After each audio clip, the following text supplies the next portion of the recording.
ஓடியாந்துட்டு 5 நிமிஷம் கழிச்சு அடிச்சிருப்பாரோ டப்புண்டு. ஏன்னா அண்ணன் கிளம்பி 5 நிமிஷம் கழிச்சு நிறைய பேர் வந்துகிட்டு இருந்தாங்க. செம்ம ரன்னிங். அவர் போன ஸ்பீடுக்கு சினிமாவில் மாதிரி ஹீரோ ஒரு கல்லில் லெக் அப்படி வச்சு ப்ரெஸ் பண்ணிட்டாரு, பறக்கிற ஃப்ளைட் எல்லாம் அப்படி பிடிச்சிருப்பாரு. அவ்வளோ ஃபாஸ்ட்டு. அண்ணன் ரொம்ப சந்தோஷண்ணே.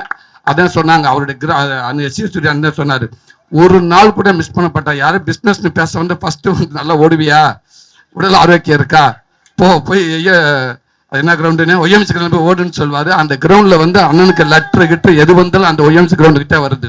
அங்கேயே தான் இருக்கிற பெட்டு மட்டும் இந்த அண்ணன் அங்கே போடலன்னு நினைக்கிறேன். உடல் ஆரோக்கியத்துக்கு அவ்வளோ மெனக்கடுறாரு. அவர் மட்டும் எல்லாத்துக்கும் கூட சேர்ந்து இருக்கிறாரு. வாழ்த்துக்கள்னு ரொம்ப சந்தோஷம். Words to all our athletes. May I now request Mr. Suri to say a few words. நல்லா இருக்காதுங்க, அதை மறைச்சுக்கிட்டு தலைவன் உட்காந்துருக்காப்லங்க, மறைக்க கூடாது. ஓடிட்டு அப்படி வேணா ஓடுனா அதை ரிட்டர்ன் வரக்கு வாய்ப்பு இல்லை. வந்திருக்க அனைவருக்கும் வணக்கம். இங்கே சிறப்பு விருந்தினர் வந்திருக்கும் என்னோட பிரதர் அர்ஜுன் திரைராஜுக்கும், சூரியபிரகாஷ் சாருக்கும், டார்லிங் சித்தார்த்துக்கும், என்னோட மரியாதைக்குரிய அண்ணன் ஹீரோவாக பார்க்குற எஸ் சூரிய அண்ணனுக்கும், எல்லாத்துக்கும் குருவாக இருக்கிற செம்பமூர்த்தி அண்ணனுக்கும், லைக்கா சிவோ தமிழ்குமார் அண்ணனுக்கும் நான் ஃபஸ்ட்டு நன்றி சொல்லிக்கிறேன். எந்த சூழலையும் எவ்வளோ ஒர்க் இருந்தாலும் ஃபஸ்ட்டு இந்த மாதிரி விஷயத்தை ஊக்குவிக்கிற விதமாக அதை கூப்பிட்ட உடனே வந்ததுக்கு ஃபஸ்ட்டு உங்களை ஒருவனாக நான் அவங்களுக்கு நான் தேங்க்ஸ் சொல்லிக்கிறேன். அப்புறம் என்ன இந்த இடத்த கூப்பிட்டக்கு உண்மைக்கு ரொம்ப சந்தோஷம், மகிழ்ச்சியாக இருக்குது. நியாயமாக பார்த்தா இந்த மாதிரி நிகழ்ச்சிக்கிட்ட எங்கள் கூட்டம் இருந்திருக்கணும். அதான் உண்மை. நம்ம கூட்டம் எல்லாத்துக்கும் போயிடும், அது நல்ல விதத்துலன்னு சொல்லலாம். ஆனால் எல்லாத்தையும் விட இந்த மாதிரி இடங்களுக்கு கூட்டமாக இருந்தால் இன்னும் நல்லா இருந்திருக்குன்னு நினைக்கிறேன். இதுதான் உண்மையான ஒரு ஊக்குவிக்கிற விதமாக இருக்குது. அதாவது இங்கே ஒரு 30 வயசுலேருந்து ஒரு 60 வயசு கீழே இருக்கிற பெரியவங்க எல்லாருக்கும் என்னோட வாழ்த்துக்கள். 60 வயசுக்கு மேலே 95 வயசுக்கு போன பிரதர்ஸ் அண்ட் சிஸ்டர்ஸ் அவங்களுக்கும் என்னோட மனமார்ந்த வாழ்த்துக்கள். உண்மைக்கு ரொம்ப பெரிய விஷயமா இருக்குது. இன்னைக்கு வந்து ஒரு சின்ன வயசுல 30, 35 வயசு 40 வயசுக்கு உள்ளே இருக்கிறவங்களுக்கு பொதுவாகவே உடம்புல நமக்கு எந்த ஒரு பிரச்சனை வந்தாலும் தானே சரி பண்ணிக்கிறோம். அதே உடம்போட இதுவே இயற்கையே வந்து.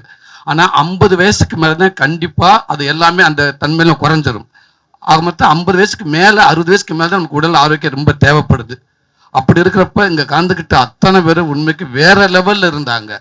இன்னைக்கு நம்ம எல்லாமே சொல்லிக் கொடுக்குறோம் பிள்ளைகளுக்கு, சொந்தத்துக்குள்ள நம்மளே வந்து ராத்திரி பக்கம் தூக்கம் இல்லாமல் ஓடிக்கிட்டே இருக்கிறோம். என்னென்னா நமக்கு தேவையான நமக்கு நம்ம குடும்பத்துக்கு பிள்ளைகளுக்கு தேவையான சொத்து இன்வெஸ்ட்மெண்ட்ன்ற பேரில் எதோ நம்ம சேர்க்கறது தான் இன்வெஸ்ட்மெண்ட். நியாயமாக பார்த்தா அது எல்லாமே இன்வெஸ்ட்மெண்ட் கிடையாது. உண்மையான இன்வெஸ்ட்மெண்ட் அப்படின்னா உடல் ஆரோக்கியம் தான்.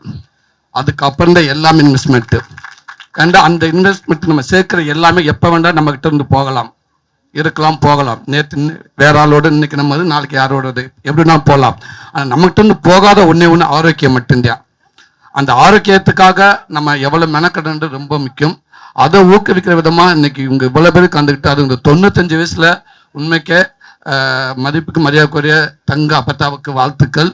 நான் ஆமேஸ்வர் சிஸ்டர்ஸ்ன்னு சொல்லணும். என்ன ஓட்டம் வேற விட்டுன்னு போய் மேலே ஏறி இருப்பாங்க நினைக்கிறேன். அந்த சேரிகர்லாம் அவ்வளோ ஃபாஸ்ட்டாக அவ்வளோ சூப்பராக இருந்துச்சு, பார்க்குறக்கு ஆரோக்கியமாக இருந்துச்சு. ரொம்ப சந்தோஷம். எல்லாத்தையும் இங்கே ரெட் ஜெயின் நிர்வாக தலைவர் அண்ணன் செம்பமூர்த்தி வந்து இதை எடுத்து நடத்துறன்றது உண்மைக்கு பெரிய விஷயம். ஏன்டா இதில் 10 பேர்த்துல ஒரு ஆள் அவர் கலந்துருக்கலாம். ஆனால் அது இல்லை. வருஷம் இந்த மாதிரி முக்கியமான விஐபி கூப்பிட்டு வருஷம் இதை விடக்கூடாது அப்படின்னு நடத்திக்கிட்டே இருக்காரு. அதே நேரத்தை நடத்துறது மட்டும் இல்லாமல் இதை மேலும் இதை என்ன கொண்டு எல்லாத்துக்கும் சேர்க்கணும்னு நினைக்கிறாரு. அண்ணே உண்மைங்க ரொம்ப பெரிய விஷயம்னே. இதை எப்பவுமே விட்டுறாதீங்கண்ணே. இதை நீங்கள் பண்ணிக்கிட்டே இருக்கணும்னே. நாங்களும் வந்துகிட்டே இருப்போம்ண்ணே. அதே நேரத்தில் அந்த ரன்னிங்கை பார்த்தேனே, எஸ் சூர்யா சொன்னார், அவர் கால் எங்கே இருக்குன்னு தெரியல அப்படின்னாரு. அதாவது ஒருவேளை விசில் அடிக்கிறதுக்கு முன்னாடி நீங்கள் 5 நிமிஷத்துக்கு முன்னாடி கிளம்பி வந்துட்டீங்களா, இல்லை அங்கே ஏதாவது மிரட்டி இல்லை நான் போனதுக்கு அப்புறம் வாங்க அப்படின்னு சொன்னீங்கன்னா தெரியல எங்களுக்கு. அது அங்கே இருந்தால் தான் தெரியும். ஒருவேளை அங்கே ஏதாவது கேமரா இருந்தால் தெரியும்னு நினைக்கிறேன். எல்லாம் ஓடியாந்துட்டு 5 நிமிஷம் கழிச்சு அடிச்சிருப்பாரோ டப்புண்டு.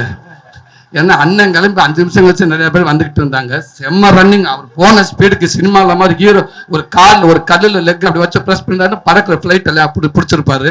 அவ்வளோ ஃபாஸ்ட்டு. அண்ணன் ரொம்ப சந்தோஷண்ணே. அதான் சொன்னாங்க அவருடைய சூர்யா அண்ணன் சொன்னார், ஒரு நாள் கூட மிஸ் பண்ணப்பட்டா. யாரும் பிஸ்னஸ்னு பேச வந்து ஃபஸ்ட்டு நல்லா ஓடுவியா, உடல் ஆரோக்கியம் இருக்கா, போய் என்ன கிரவுண்டுன்னு ஒய்எம்சி கிரவுண்ட் போய் ஓடுன்னு சொல்லுவார். அந்த கிரவுண்டில் வந்து அண்ணனுக்கு லெட்ரு கிட்டு எது வந்தாலும் அந்த ஒய்எம்சி கிரவுண்டுக்கிட்டே வருது. அங்கேயே தான் இருக்கிற பெட்டு மட்டும் அண்ணன் அங்கே போடலன்னு நினைக்கிறேன். உடல் ஆரோக்கியத்துக்கு அவ்வளோ மெனக்கடுறாரு. அவர் மட்டும் எல்லாத்துக்கும் கூட சேர்ந்து இருக்கிறாரு. வாழ்த்துக்கள்னு ரொம்ப சந்தோஷம். இப்படி ஒரு நிகழ்ச்சிக்கு வந்ததுக்கு எனக்கு ரொம்ப பெருமையாக இருக்குது, உண்மையாக சந்தோஷமாக இருக்குது. வீட்டில் மனைவிமார்கள் பார்த்தோன்னா கொஞ்சம் பிரச்சனை தான் இருக்கும். என்னையா பண்ணுறீங்க ஓடுங்கண்டுவாங்க. நம்ம ஓரளவுக்கு போய்கிட்டு தான் இருக்கேன். இருந்தாலும் கண்டினியூவாக பார்த்துக்கிட்டே இருங்க, ஓடிக்கிட்டே இருங்கன்னு சொல்லுவாங்க நினைக்கிறேன். ரொம்ப சந்தோஷம். Thank you. Thank you, sir. Another special